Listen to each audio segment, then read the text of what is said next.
either psychosis or spiritual emergence. There's an extreme sensitivity to invalidation, right? Clients will you know, I'm sure those of you who've worked with people in these states, I mean, if there's even a hint of invalidation happening, there's extreme reaction. It can be bolting right out of your office. It can be attacking you as a bad therapist or as a bad person. It's just a real, it's one of the diciest parts of the whole thing, right? Is how do you maintain rapport? How do you maintain a feedback loop that's integrating and that's stabilizing while you're dealing with content that's coming at you that doesn't make any sense to you, right? That you either have a real problem with, or you don't believe is real, or you don't even understand what the hell they're talking about.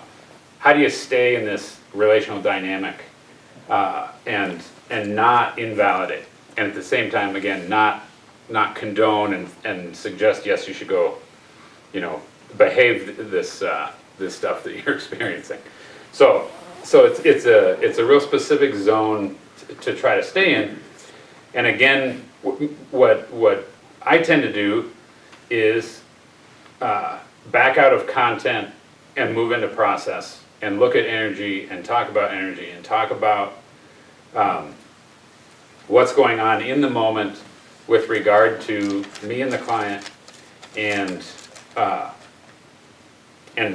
work from there, because it's less dicey, it's less open to misinterpretation, and it promotes integration. So a couple ideas about the relational dynamic. And again, it goes back to the psychoanalytic tradition with regard to that really the client is using us as therapists to organize themselves, is the place that I come from. You know, like I said earlier, sure, we can't not bring any of our ideas about what's real or what's true or what's healthy. But generally speaking, the idea is that the client is using us as a vehicle to organize themselves. And if you maintain that that idea and allow that to happen, and allow yourself to take the ride with the client and to navigate with the idea that you're trying to stay consciously in touch with the part of their psyche that is what you would call stable, and simultaneously meet them or follow them into this territory where you're viewing them as unstable, and to maintain both places simultaneously, because that's doing precisely what the client is incapable of doing in that moment. So you're providing the container for these two different parts of the client's psyche, and providing that one container, it has a powerful effect. You don't have to talk about it, you don't have to say what it is that's happening for it to have that effect. Sometimes it's easier said than done, right? Sometimes the client's going through some kind of experience that you're not capable of holding. You're not capable of following them. You're not capable of empathizing. You're not capable of being with them in that state, and simultaneously not getting lost yourself. And we've all had the experience of getting lost ourselves and trying to find our way back. We've all had the experience of the session ending and the client leaving and being lost and trying to figure out how to get reorganized ourselves. Let me just stop there. I see some nodding heads and stuff, but maybe just a quick comment or two about what I'm saying, or any questions as far as I'm obviously describing, generally speaking, the relational approach and the different things that happen with transference work. Is anybody wanting to? I only have one thing to add. It's just from reality that I've experienced. Mm-hmm. Is you have to rule out a brain tumor. Mm. I because I've already had that experience with patients who are late onset psychosis, kind of weird. Yeah. And then you find out a little bit too late that it's actually a brain tumor. So we get caught up in the spiritual, and we get caught up in the therapy, and we forget there's always this organic problem that's not that rare anymore. Yeah, no doubt. And again, we have this situation where, all we can do is really suggest that the client go get that checked out, right? I mean, we're not trained to diagnose brain tumors. No, but it's as something to therapists. think about. Yeah, and certainly that,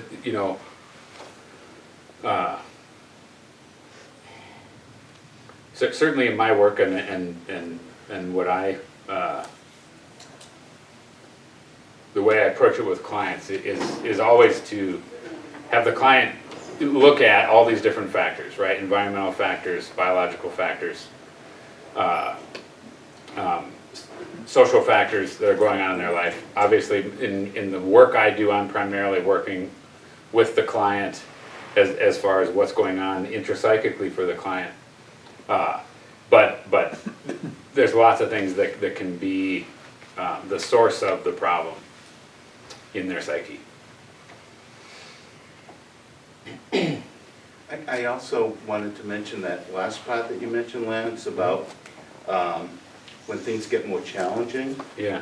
I think it's important because the difference between, creating a place where you can listen and be empathic and not question what's being brought forward in any kind of state or regress state. But I think what you were getting at, which is very interesting to me and important, is when it becomes challenging, where countertransference is reacting, where the client's all of a sudden saying things that's striking me personally, for example, or doing things which in their outside world is going to cause them significant problems. Right. And how to handle that, I think, is very difficult. Yeah. Yeah. Thanks for that. That's specifically what I've been fascinated with. What has led me to obsessively read books and think about it and talk to people, because you get into it's not uncommon that you get into that territory, right? Even if it's someone that has a very stable sense of self and relationships and functions in society, you still get into that territory quite often. Sometimes I get the feeling that at an unconscious level, the client might even know my vulnerability and try to go at that. Yeah. Yeah.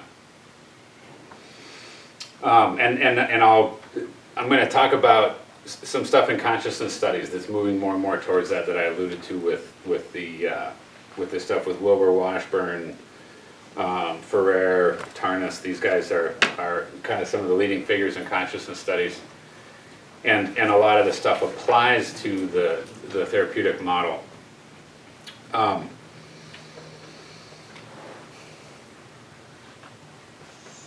One of the things I want to bring in, and again, although the show of hands, I think I'm going to be speaking to the majority of you, but generally speaking, this idea that there's more than one way of knowing, right? And a lot of times in consciousness studies, there's talk of two ways of knowing, but the general kind of assumed thing is that there's lots of different ways of knowing, and that the cognitive, rational, conceptual mind is one way, and that the cognitive, rational, conceptual mind isn't necessarily the way. It's not necessarily most important. It doesn't necessarily see truth. It doesn't necessarily have the most value. It doesn't necessarily have the most power or resilience. And obviously, most spiritual approaches will tell you it's actually, for sure, isn't any of those things. It isn't the truth. It isn't the most powerful way. It isn't the most important way. Most spiritual approaches specifically are about transcending the cognitive rational mind. And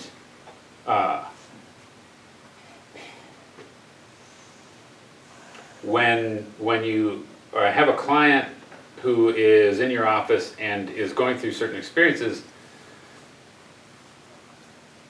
one of the things that ideally would happen is that there'd be an ability to perceive, is this client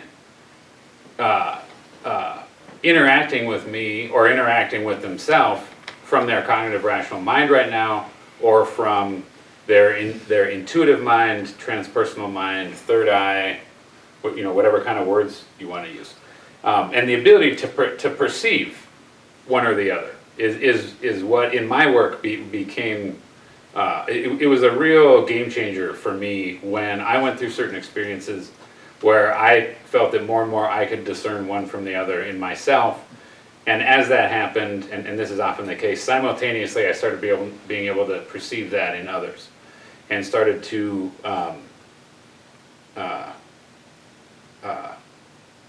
have my perception be discerning that almost at all times. Because part of the struggle when someone goes through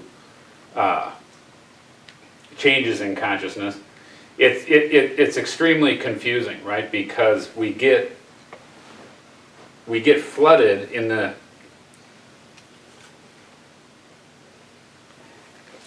Let me just back up and explain one thing. Because again, the model gets confusing. A lot of the confusion between psychosis and spiritual emergence is that you have a loosening of the rigid structures that were maintaining the stability. And if you have that loosening, you get flooding happening from both directions, right? Whether you want to call it from below or from above, or you want to call it regressed or transcendent, the idea is that, and if we use energetic language, the frequencies, both low and high, are flooding into that zone and disrupting what's going on. And so trying to say, is it psychotic or is it spiritual, becomes a real confusing thing, because it's always both. That's just the nature of it. It's always both. And so, instead of labeling it one or the other, it's got to be a question of, okay, how do we integrate this? And how is the client integrating it? Whether it's low frequencies, whether it's pre-egoic, unconscious material that's flooding the psyche, or whether it's whether you think it's coming from God or from angels or whatever. The same thing applies. It's how do you integrate it into personal life, right? So if you feel like a little baby who just needs to be held by your mom, okay, great, that's valid, but how do we have that part of yourself integrate with the part of yourself that needs to be an adult and function in society? Same thing goes for if you think you're the second coming of Jesus Christ, great, how do we integrate that with your personal self so that you can function in society, right? And you don't have to invalidate either one. You don't have to say that they really are an infant, or that they just feel like one. You don't have to say they really are the second coming, or that they just feel like they are. That's for them to decide in their own belief system. As therapists, we can still navigate that territory without making a decision one way or the other for the client. We can maintain consciousness on the personal level, and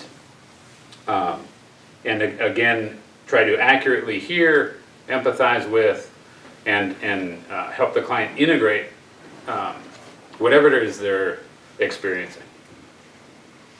So, that said, this idea of, because the sort of those are the two confusing models, right? If some people are coming from, there's the cognitive linear mind, and everything else is really, aberration, or is really distortion, and when we get it back to there, then we have reality. And then there's the belief system that no, there is different types of mind, different organs of perception that are literally capable of perceiving different types of realities. So if I speak to that belief system for a minute, this is where you get into, okay, certain clients, if you believe that that's a thing that really happens, then it's a matter of, okay, there are types of therapy out there where the healer is or the therapist is capable of that kind of higher state of consciousness, and can do the relational, transferential, empathic work with someone that's in a higher state of consciousness in the same way, in a similar way to where therapists do the regressed, pre-egoic, early childhood kind of stuff. So we start getting into this pre-trans fallacy kind of stuff, to use Wilber's term, where, again, when we're trying to decipher what's going on and is this psychotic or is this spiritual, because they can look so similar, it's so confusing. And if we make the mistake of trying to empathize and meet and be with a client who's in a real high frequency state, and we're coming from the conceptual mind, it's really unraveling to the therapist. The general idea is that the cognitive rational mind, again, the nature of it is that it's undone by these